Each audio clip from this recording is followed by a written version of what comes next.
Good morning बच्चा लोग, क्या हाल है। देखिए बच्चों, आज हम अपनी एक नई क्लास के बारे में बात करेंगे जो कि हम पहले उसका एक लेक्चर ले चुके हैं। यानी कि जैसे कि हमने आपको पिछली बार बताया था कि अपनी नेक्स्ट क्लास ये होने वाली है। तो अपनी नेक्स्ट क्लास है कम्युनिकेशन सिस्टम, मीन्स संचार तंत्र के बारे में है। कम्युनिकेशन सिस्टम, कम्युनिकेशन सिस्टम के बारे में हमारी नेक्स्ट क्लास है। अब देखिए, कम्युनिकेशन सिस्टम को लेकर हमने एक लेक्चर पहले ही हम आपको बता चुके हैं, जिसके अंदर अपन ने कि व्हाट इज कम्युनिकेशन सिस्टम, यानी कि संचार तंत्र क्या होते हैं, टाइप्स ऑफ कम्युनिकेशन सिस्टम। फिर उसके में हमने जो मेन इंपॉर्टेंट बातें थी अबाउट कम्युनिकेशन सिस्टम, हम उसके बारे में डिस्कस कर चुके हैं, जिसमें हमने उनकी वेवलेंथ, फ्रीक्वेंसी, बैंडविड्थ, ये कई सारी जो चीज़ें थी, हमने कई सारी चीज़ें अबाउट कम्युनिकेशन सिस्टम हम देख चुके हैं। तो अब उसमें नेक्स्ट टॉपिक आया था हमारा मॉड्यूलेशन। हमने कहा था मॉड्यूलेशन को हम एक पूरे वीडियो में कवर करेंगे, पूरी क्लास में कवर करेंगे। तो आज हम हमारा वही नेक्स्ट टॉपिक लेने वाले हैं, मॉड्यूलेशन। मॉड्यूलेशन के अंदर आज के लेक्चर में हम सिर्फ और सिर्फ मॉड्यूलेशन पढ़ेंगे और पूरा मॉड्यूलेशन आज हम डिस्कस करने वाले हैं। तो we talk today about the modulation.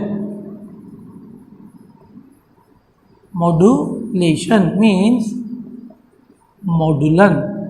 अब देखो, नेक्स्ट क्लास याद कीजिए, हम नेक्स्ट क्लास में हमने मॉड्यूलेशन के बारे में आपको बताया है। तो व्हाट इज मॉड्यूलेशन, क्या होता है मॉड्यूलेशन, याद कीजिए। जैसे कि देखो, हमने आपको बताया था कि there are two types of wave. यहाँ पर दो प्रकार की तरंगे जनरली मानी जाती हैं। एक वे तरंगे जिनकी फ्रीक्वेंसी क्या होती है, कम होती है।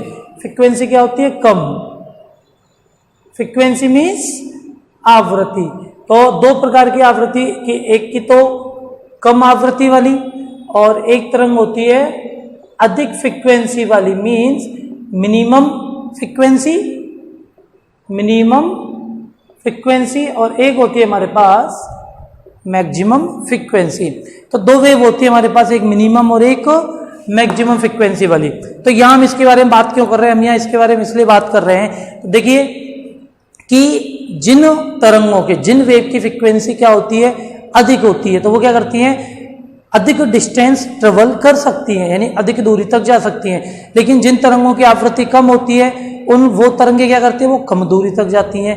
तो यहाँ हमने देखा था कि वेव हमारी दो टाइप्स की आवृत्ति रखती हैं, तरंगे दो प्रकार की आवृत्ति रखती हैं, कम आवृत्ति और एक अधिक आवृत्ति। तो इसी के ऊपर बेस्ड है हमारा मॉड्यूलन, यानी कि मॉड्यूलेशन। तो मॉड्यूलेशन क्या करता है बच्चों, देखो हम क्या करें, जो मैक्सिमम फ्रीक्वेंसी वाली जो वेव है वो तो मैक्सिमम डिस्टेंस यानी कि अधिक डिस्टेंस तक जा सकती है, लेकिन जो मिनिमम फ्रीक्वेंसी वाली वेव है वो क्या करेगी, कम डिस्टेंस ट्रेवल करेगी।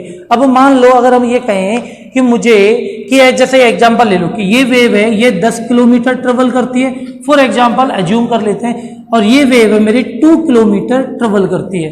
ठीक है, ये जो मैक्सिमम वेव वाली थी, मैक्सिमम फ्रीक्वेंसी वाली थी, ये 10 किलोमीटर जा रही है और ये हमारी 2 किलोमीटर जा रही है। अगर हम कहें कि ये जो मिनिमम वेव है, यानी कि जो मिनिमम फ्रीक्वेंसी यानी कि कम फ्रीक्वेंसी वाली, कम आवृत्ति वाली जो तरंग है, मुझे इसको 10 किलोमीटर तक ले जाना है, 10 किलोमीटर तक ले जाना है, then how can we solve it, कैसे इसको सॉल्व कर सकते हैं बताइए। कि जब इसकी फ्रीक्वेंसी कम है तो 2 किलोमीटर जा रही है, इसकी फ्रीक्वेंसी ज्यादा तो 10 किलोमीटर जा रही है, लेकिन हम इसको अब कम फ्रीक्वेंसी वाली को अधिक फ्रीक्वेंसी वाले पाथ पर यानी 10 किलोमीटर पर कैसे ट्रेवल करा सकते हैं।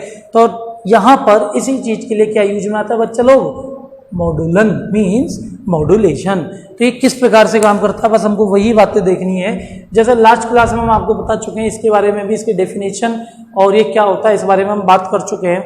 तो देखिए क्या होगा, जैसे कि अगर हम कहें कि मॉड्यूलन क्या होता है, देखो ध्यान देना कि कम आवृत्ति वाली जो वेव होती है हमारी, मीन्स मिनिमम फ्रीक्वेंसी वाली वेव, मिनिमम फ्रीक्वेंसी वाली जो वेव होती है वो कम डिस्टेंस ट्रेवल करती है, और अधिक ये means maximum frequency wave, maximum frequency वाली जो वेव है वो अधिक डिस्टेंस ट्रेवल करती है। अब मुझे मिनिमम यानी कि कम आवृत्ति वाली वेव को, तरंग को अधिक डिस्टेंस, अधिक दूरी तक पहुंचाने के लिए या ट्रेवल कराने के लिए वी नीड मॉड्यूलेशन, हमें मॉड्यूलन की आवश्यकता होती है। अब वो किस प्रकार से काम करता है मॉड्यूलेशन, देखिए हम इसको हम देखते हैं यहाँ पर, we discuss about the modulation. तो क्या होता है मॉड्यूलेशन? कि मॉड्यूलेशन ये कहता है कि कम आवृत्ति वाली तरंगों को अधिक आवृत्ति वाली तरंगों के ऊपर, एक वर्ड आएगा ध्यान देना, अध्यारोपित। अध्यारोपित means superimposed. Superimposed means अध्यारोपित कर दिया जाता है। एक तरह से सिंपल सी बात है कि ये भाई अधिक आवृत्ति वाली तरंग है और ये कम आवृत्ति वाली तरंग है। इस कम आवृत्ति वाली तरंग को अधिक आवृत्ति के ऊपर रख देते हैं, अध्यारोपित, सुपर इम्पोज्ड कर देते हैं। क्यों करते हैं ऐसा? इसलिए करते हैं क्योंकि अपन को मालूम है जो हमारी मैक्सिमम वेव वाली थी, मैक्सिमम फ्रीक्वेंसी वाली जो वेव है वो तो अधिक डिस्टेंस तक जानी है, तो उसके ऊपर जब हमने मिनिमम फ्रीक्वेंसी वाली वेव को रख दिया तो वो आराम से क्या होगी, मिनिमम फ्रीक्वेंसी वाली वेव वो अधिक फ्रीक्वेंसी वाली वेव के ऊपर आसानी से लॉन्ग डिस्टेंस तक ट्रेवल हो सकती है। समझ में आया? तो मॉड्यूलन क्या हुआ, व्हाट इज मॉड्यूलेशन? फिर से सुनेंगे इसको कि मॉड्यूलेशन की प्रक्रिया में, मॉड्यूलन की प्रक्रिया में क्या होता है, पहले हिंदी में बोल रहे हैं हम, पहले देख लीजिए कि कम आवृत्ति वाली तरंगों को अधिक डिस्टेंस, अधिक दूरी तक संचरित करने के लिए उन्हें अधिक आवृत्ति वाली तरंगों के ऊपर अध्यारोपित कर दिया जाता है, जिससे कम आवृत्ति वाली तरंगे अधिक दूरी तक क्या हो सके, संचरित हो सके या अधिक दूरी तय कर सके। इस प्रक्रिया को डेट इज कॉल्ड मॉड्यूलेशन। इस प्रक्रिया को क्या कहेंगे बच्चा लोग? मॉड्यूलेशन कहा जाता है।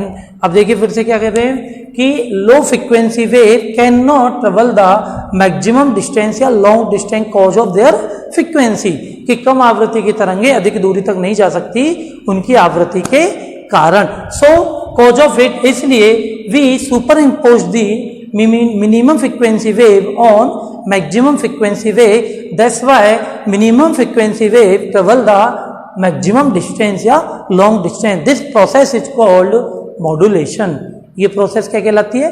मॉड्यूलेशन कहलाती है। अब समझ में आई आपके बात कि मॉड्यूलेशन क्या हुआ? अब देखिए इस मॉड्यूलेशन के अंदर हमारे पास हम दो वेव की बात कर रहे हैं बार बार में। दो वेव कौन कौन सी आ रही है? दो वेव आ रही है, नंबर वन एक आ रही है हमारी कम आवृत्ति वाली तरंग, कम आवृत्ति वाली तरंग, और एक आ रही है हमारी अधिक आवृत्ति वाली तरंग, मीन्स मिनिमम फ्रीक्वेंसी वेव, और ये हमारी मैक्सिमम फ्रीक्वेंसी वेव। अब देखिए ये मिनिमम और मैक्सिमम फ्रीक्वेंसी वेव है, तो अब इनको हमने नए नए नाम दे दिए। देखिए जो कम आवृत्ति वाली तरंग है, सिंपल सी बात है, मॉड्यूलेशन हो रहा है तो मॉड्यूलेशन में दो वेव यूज में आ रही है, तो जो हमारी अधिक ले जाने का काम कौन कर रही है? अधिक आवृत्ति वाली यानी मैक्सिमम, तो इसको कहेंगे हम वाहक तरंगे। वाहक तरंगे means carrier wave, carrier wave, और ये हमारी कहलाएगी मॉड्यूलित, मॉड्यूलित तरंग मीन्स मॉड्यूलित वेव। अब देखिए इन दोनों वेव के हमने अलग अलग नाम दे दिए। एक वेव है हमारी मॉड्यूलित वेव एंड सेकंड वेव है हमारी कैरियर वेव। कैरियर वेव कौन सी है हमारी? जो अधिक फ्रीक्वेंसी वाली वेव है, जो अधिक तरंगों वाली, अधिक आवृत्ति वाली जो वेव है वो क्या है हमारी? वाहक तरंग। तो ले जाने का काम कौन करती है? हमारी कैरियर वेव। कौन जाता है उसके ऊपर? Modulate wave. सिंपल है, बात समझ में आई कि देयर आर वी कैन क्या कर सकते हैं हम इनको दो भागों में बांट दिया हमने। मॉड्यूलेशन के अंदर दो वेव यूज में आ रही है, कम आवृत्ति वाली, अधिक आवृत्ति वाली। कम आवृत्ति वाली को हमने नाम दे दिया। मैं एक एक चीज आपको खोल खोल के बता रहा हूँ, तो इसलिए ध्यान देना, आराम से ये टॉपिक आराम से यहीं क्लियर हो जाएगा। कम आवृत्ति वाली को मॉड्यूलित वेव कहते हैं और अधिक आवृत्ति वाली को वाहक कैरियर वेव यानी कि क्या कहते हैं? वाहक तरंगे कहा जाता है। सिंपल सी बात है, कहीं कोई परेशानी हो तो इसमें बताइए। क्लियर हुआ? तो ये मॉड्यूलेशन की अपनी स्टार्टिंग की चीजें हो गई। अब देखिए यहां पर ले जाने का काम कौन करती है? अपनी वाहक तरंगे। कौन? तो अब इस वाहक तरंगों के बारे में थोड़ा सा हम डिस्कस कर लेते हैं कि व्हाट इज कैरियर वेव। हम देखेंगे कि कैरियर वेव क्या होती है, यानी कि वाहक तरंगे क्या होती है। कैरियर वेव यानी कि वाहक तरंगे। ठीक है, हम इसके बारे में डिस्कस करेंगे। देखिए यहाँ लिखा हुआ रहा है वाहक तरंगे, ठीक है, इसके बारे में अपन को क्या करना है, डिस्कस करना है कि ये क्या होती है। तो वाहक तरंगे क्या होंगे इस बारे में देखो। वाहक तरंगे क्या है, जो अपनी मैक्सिमम फ्रीक्वेंसी वाली वेव है, जो अधिक आवृत्ति वाली जो तरंग है, उसी को क्या कहा जाता है, वाहक तरंगे कहा जाता है। वाहक तरंगे क्यों कहते हैं, कैरियर वेव क्यों कहते हैं, क्योंकि क्या करती है, ले जाने का कार्य करती है, यानी कि जो हमारी कम आवृत्ति वाली वेव थी उसको अपने ऊपर सुपर इम्पोज्ड करके क्या करती है, ले जाती है। तो ये क्या कहलाती है, आपकी वाहक तरंगे कहलाती है। सिंपल सी बात है। अब देखो हम आगे की बात करेंगे कि वाहक तरंगे कितने प्रकार की होती है। यहाँ वाहक तरंगों के भी हम प्रकार देखेंगे। तो वाहक तरंगे होती है अपनी बेटाओ, there are two types of carrier wave. Number one is सतत जा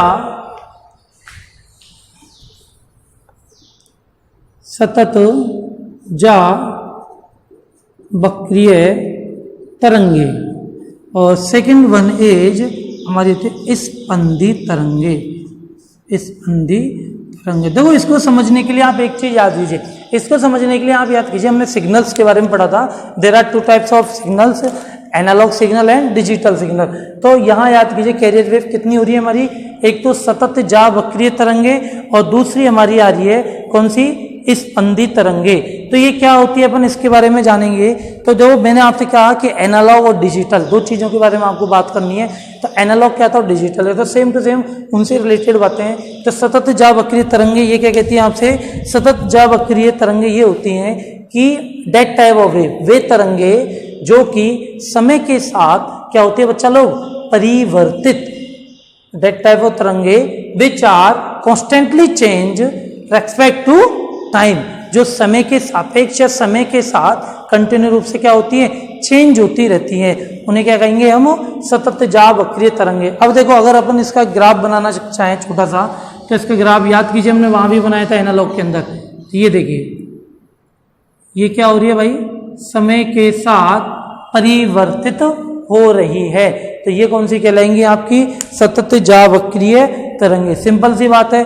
अब देखो अपन को मालूम है ये समय, ये टाइम क्या होता है, ये वाला ये क्या होता है, टाइम पीरियड, यानी कि आवर्त काल। क्या होता है बच्चा लोगे, आवर्त काल। आवर्त काल क्या होता है, टाइम पीरियड क्या होता है, आपको मालूम ही होगा क्या होता है आवर्त काल, कि किसी तरंग को या किसी कण को एक चक्कर पूरा करने में जो समय लगता है वो क्या कहलाता है, आवर्त काल। और यहाँ पर अपने क्या आ जाएगी, आवृत्ति आ जाएगी कि ओमेगा सी, ओमेगा क्या होता है हमारा 2π/T। सिंपल सी बात है। तो ये हमारी हो गई क्या, सतत जा वक्रीय तरंगे। फिर से देखिए क्या होती है, दैट टाइप ऑफ तरंग, यानी कि उस प्रकार की तरंग जो कि समय के साथ लगातार क्या होती है, परिवर्तित होती रहती है। And that type of wave which are constantly change respect to time, क्या कहलाएंगी वो, कंटिन्यूअस वेव, यानी कि सतत जा वक्रीय तरंगे।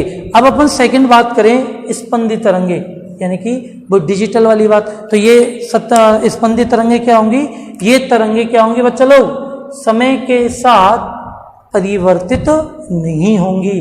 तो ये इसका ग्राफ बना लो।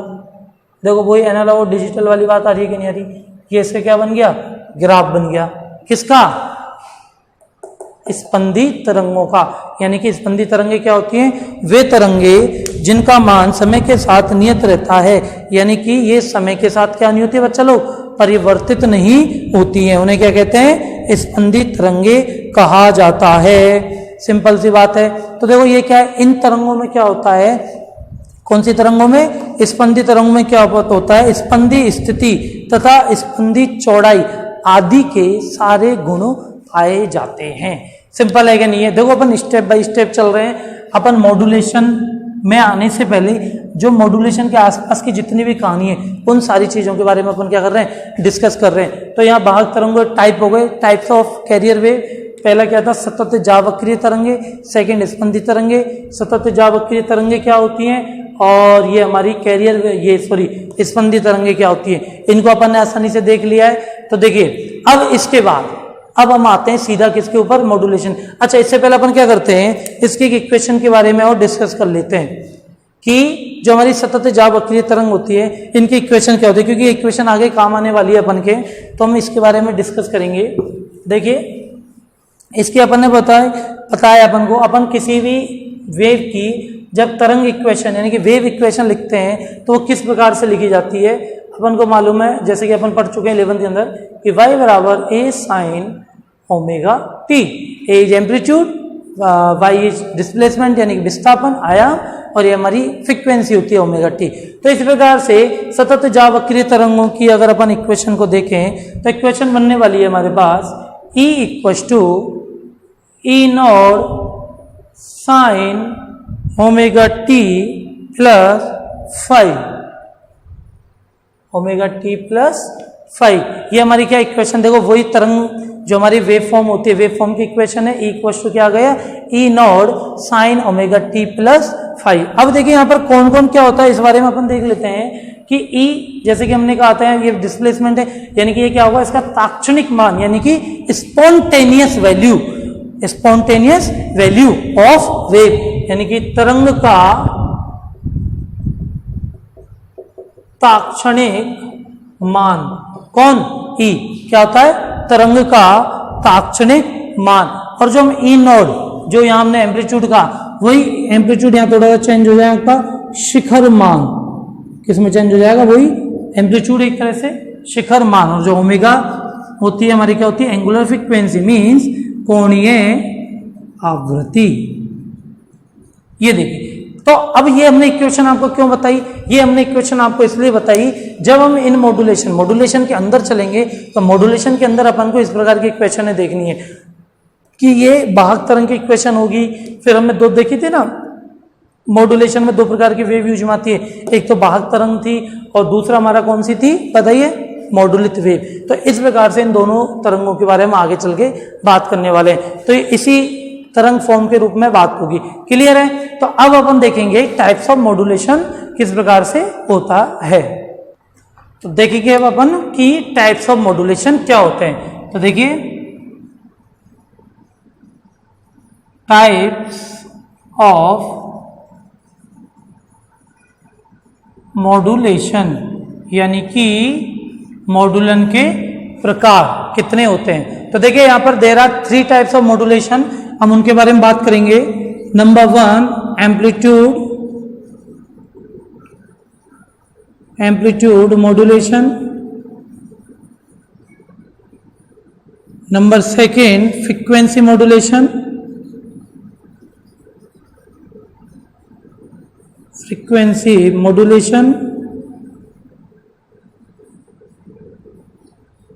Number 3 phase modulation.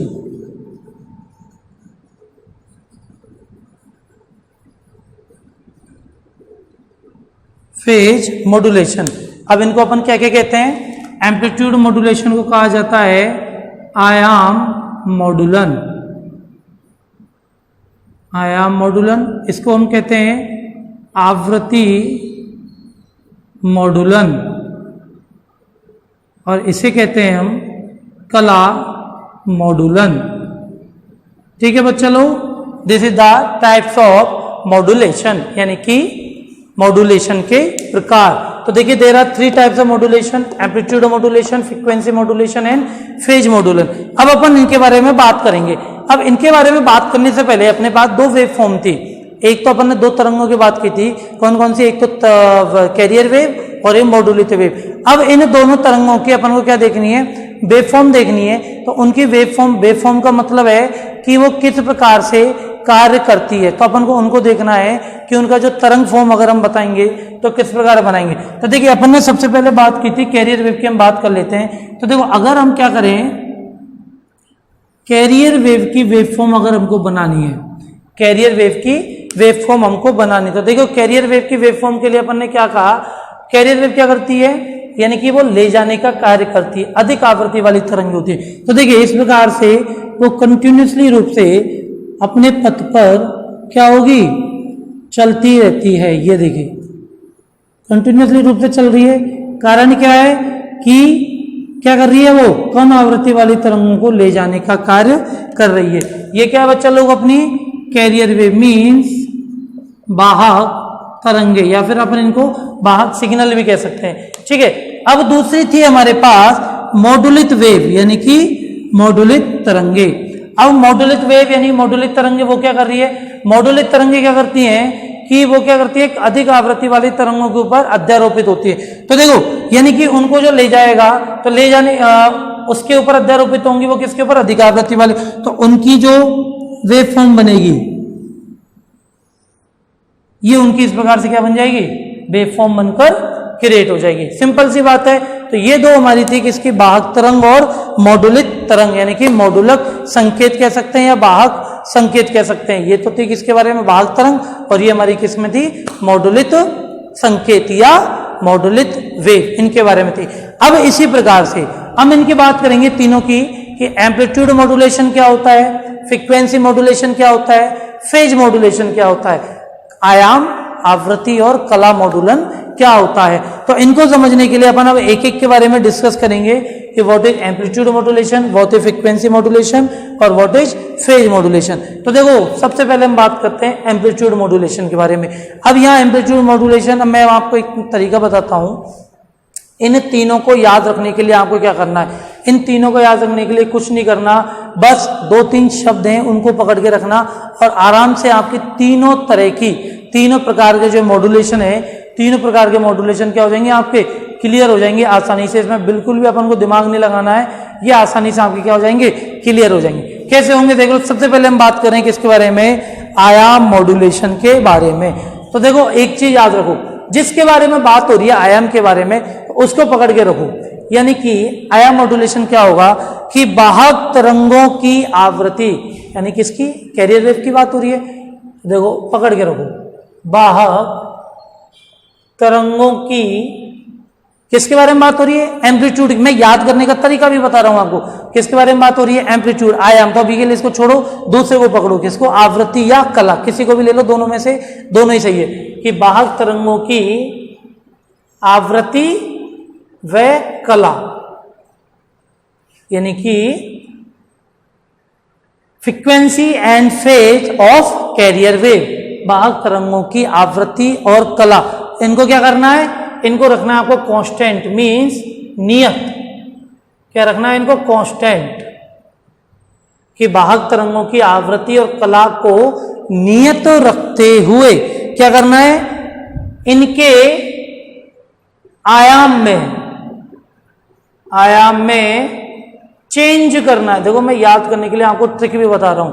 क्या किया, वाहक तरंगों की आवृत्ति एवं कला को नियत रखा, और किसकी बात कर रहे हैं हम, एम्पलीट्यूड, यानी कि आयाम।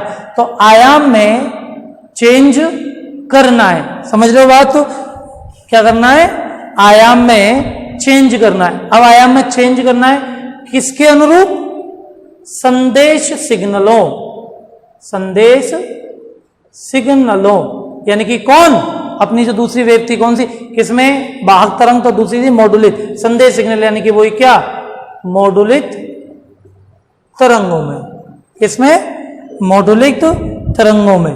ठीक है, अब देखो ढंग से समझो इसको क्या कह रहा है ये, कि वाहक, मैंने एक पूरी डेफिनेशन, पूरा जो प्रोसेस है इसका यहां लिख दिया। अब इसको पढ़ेंगे कैसे, देखिए कि वाहक तरंगों की आवृत्ति तथा कला, एक ले लो चाहे दोनों ले लो, वाहक तरंगों की आवृत्ति तथा कला के मान को क्या करना है, नियत रखते हुए इनके आयाम में परिवर्तन करना है। संदेश सिग्नल यानी कि मॉड्यूलित तरंगों के आयाम के अनुरूप क्या करना है, परिवर्तन करना है, आयाम में चेंज करना है, किसके अनुरूप, संदेश यानी मॉड्यूलित सिग्नलों के अनुसार, समझ लो बात। क्या कहा हमने, फिर से देखिए, देखो बहुत पेचीदा है थोड़ी सी, लेकिन इस प्रोसेस से आपको याद रहेगी। क्या कह रहे हैं, वाहक तरंगों, किसके बारे में बात कर रहे हैं, आयाम के बारे में। तो इसको छोड़कर अभी दोनों को पकड़ो या एक को पकड़ो, कि वाहक तरंगों की आवृत्ति को नियत रखते हुए संदेश, वाहक तरंगों की आवृत्ति को नियत रखते हुए इनके आयाम में संदेश सिग्नलों या मॉड्यूलित तरंगों के आयाम के अनुसार परिवर्तन करना। तो किस में परिवर्तन करना है, वाहक तरंगों के आयाम में, किसके अनुसार, संदेश सिग्नलों के अनुसार क्या करना है, वाहक तरंगों के आयाम में बच्चा लोग क्या करना, बच्चा परिवर्तन करना है। तो समझ में आई कि नहीं आई ये वाली कहानी, आपको बताइए कहीं किसी प्रकार की परेशानी है इसमें, फिर से अपन देख सकते हैं इसको अगर आप चाहो कि वाहक तरंगों की आवृत्ति एवं कला को नियत रखते हुए इनके आयाम में संदेश सिग्नलों यानी कि मॉड्यूलित तरंगों के आयाम के अनुसार परिवर्तन किया जाता है। क्या कहलाएगा वो? आयाम मॉड्यूलन कहलाता। इनकी वेवफॉर्म अपन एक साथ देखेंगे अभी तीनों की। पहले इनकी डेफिनेशन और इनको समझ लेते हैं। क्या कहलाता है वो? आयाम मॉड्यूलन कहा जाता है। अब देखो, अब आसानी से दूसरा ले सकते हो आप, फ्रीक्वेंसी यानी कि आवृत्ति वाला। कैसे? अब आप खुद ही बोलेंगे। देखो, अब जो ये लिया था, अब इसके अकॉर्डिंग करो कि वाहक तरंगों की, किसकी बात हो रही है? फ्रीक्वेंसी की। तो यानी कि अब यहां से आवृत्ति और कला, यानी कि अब आवृत्ति हट जाएगी और आवृत्ति की जगह कौन आ जाएगा? आयाम, क्योंकि किसकी बात हो रही है? फ्रीक्वेंसी की। तो वाहक तरंगों के आयाम और कला के मान को नियत रखते हुए इनके, पहले आयाम था, आवृत्ति आ रही है, तो आयाम की जगह क्या आ जाएगा? आवृत्ति आ जाएगी। ये लो कि वाहक तरंगों के आयाम एवं कला के मान को नियत रखते हुए इनकी आवृत्ति में संदेश सिग्नलों यानी कि मॉड्यूलित तरंगों की आवृत्ति के अनुसार परिवर्तन किया जाता है।